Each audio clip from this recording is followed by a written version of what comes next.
안녕하세요. 어라운드 원장 제이슨입니다.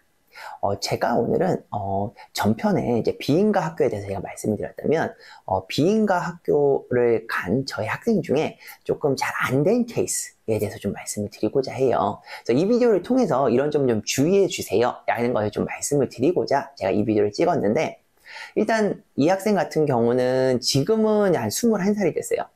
그리고 초등학교 때 이제 초등학교를 그만두고 이제 비인가로 이제 전학을 갔어요.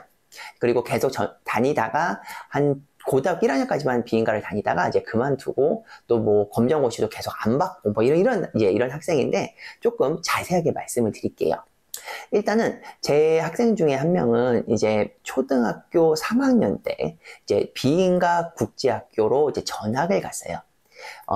생활 기록부에 보시면은 거기 보면은 이제 뭐 비인가 학교로 전학 뭐 이렇게 생기부 이렇게 남아요. 그죠?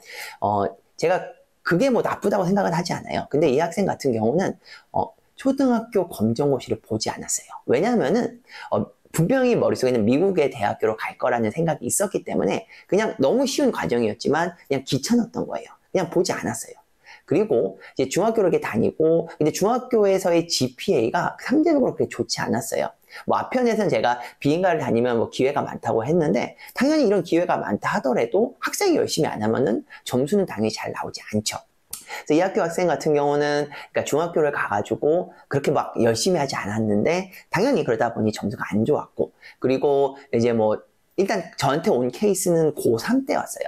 근데 이제 고1 때 이제 어떤 곳에 가서 컨설팅을 받았더니 그럴 바에는 그냥 자퇴를 해라 뭐 이렇게 말씀이 나오셔가지고 이 학생은 그냥 또 갑자기 자퇴를 하게 돼요.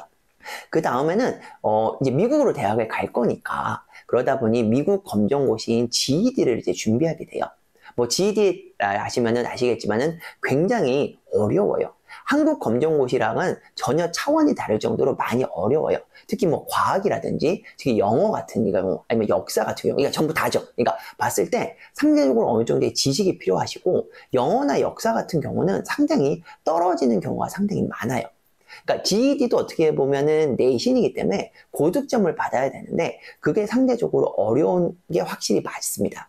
이 학생 같은 경우는 제가 봤을 땐 차라리 그냥 한국 검정고시를 보는 게 더 낫을 것 같다는 생각도 들긴 한데, 이제 이거에 매달려 가지고 한 1, 2년이라는 시간을 보냅니다. 그렇다고 미국 검정고시의 점수가 그다지 높은 것도 아니었어요. 자, 그냥 이제 패스할 수 있는 정도 점수 145점 정도만 쭉 나와서 통과가 됐고, 그 다음에는 이제 IELTS를 준비했는데 IELTS 또 막상 하다 보니까 그렇게 쉬운 점수가 아니었던 것 같아요, 이 학생한테는. 그러니까 6.5가 필요한데 6.5가 안 나오는 거예요. 계속 5.5에서 6.0 사이를 계속 그렇게 나오다 보니 일단 학생은 이런 마인드가 있었던 것 같아요. 나는 그래도 국제학교 출신이니 이 정도는 보겠다 했는데, 아시겠지만 IELTS 시험 단어도 외워야 되고 리딩도 많이 풀어야 되고 해야 되는데, 이 학생이 그게 안 됐던 거예요. 그러니까 공부 습관이 잡히지 않았다 보니 IELTS 점수를 나오는데도 한 1, 2년 걸렸어요. 그리고 이제 미국 검정고시 같은 경우는, GED 같은 경우는 한국에서 학력이 인정이 되지 않습니다.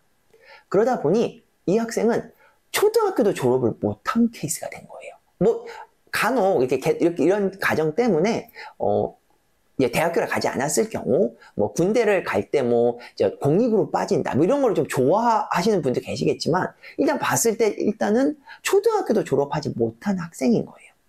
지금은 이 학생이 이렇게 저를 만나서 이제 IELTS 공부를 했고, 그리고 6.5가 나왔어요. 그리고 그 다음은 어떻게 했냐면 저랑 얘기를 좀 했는데 일본의 학교로 이제 진학을 하게 됐어요. 여기서 또 알아보실 거는, 일본의 학교는 IELTS 점수에 별로 그렇게 우호적이지 않으세요. 일본의 대학교들은 토플 점수를 훨씬 더 상대적으로 좋아하시는 경향이 있으세요. 자, 이런 것도 명심을 하셔야 돼요. 왜냐면 IELTS를 이게 딱 선정을 한 다음에 토플로 바꾸긴 되게 어렵거든요. 토플에서 IELTS 바꾸는 건 좀 쉬울 수 있어요. 근데 IELTS에서 토플 바꾸는 건 상당히 어려워요. 자, 지금은 이 학생이 이제 일본을 가서 지금 일본의 학교에서 지금 잘 다니고 있다는 소식을 가끔씩 듣거든요. 그리고 저희 학원에도 이제 가끔 찾아오기도 하고 연락도 해요. 하고 이제 학부모님께서는 이제 정말 고마웠다고. 왜냐면 이 학생이 정말 방황할 때 저를 만나가지고 저랑 같이 진짜 이야기도 많이 했었고, 그리고 정말로 많은 일들이 있었거든요. 막 진짜 공부하기 싫다고 뭐 그냥 학원에 오기 싫다고 뭐 이런 식으로 저한테랑도 정말 상담도 많이 했었고 이런 이야기가 있었는데 지금은 이제 잘 됐으니까 제가 이런 말씀을 해드리는 거예요. 자, 비인가 국제학교 가는 거 좋으세요. 근데 검정고시도 보셔야 되고요. 그리고 토플 준비도 잘 하셔야 되고요. SAT 점수도 잘 하셔야 돼요. 학교에서 이게 잘 안 된다 싶으면 외부의 도움도 분명히 받으셔야 된다고 저는 생각을 해요. 자, 여기까지 저희 학생 얘기를 제가 구체적으로 들어서 말씀을 드렸어요. 자, 제 정보가 유익하다고 생각하셨으면은 좋아요, 구독 부탁드립니다. 오케이? 다음에는 좀 더 유용한 정보로 오겠습니다. 감사합니다.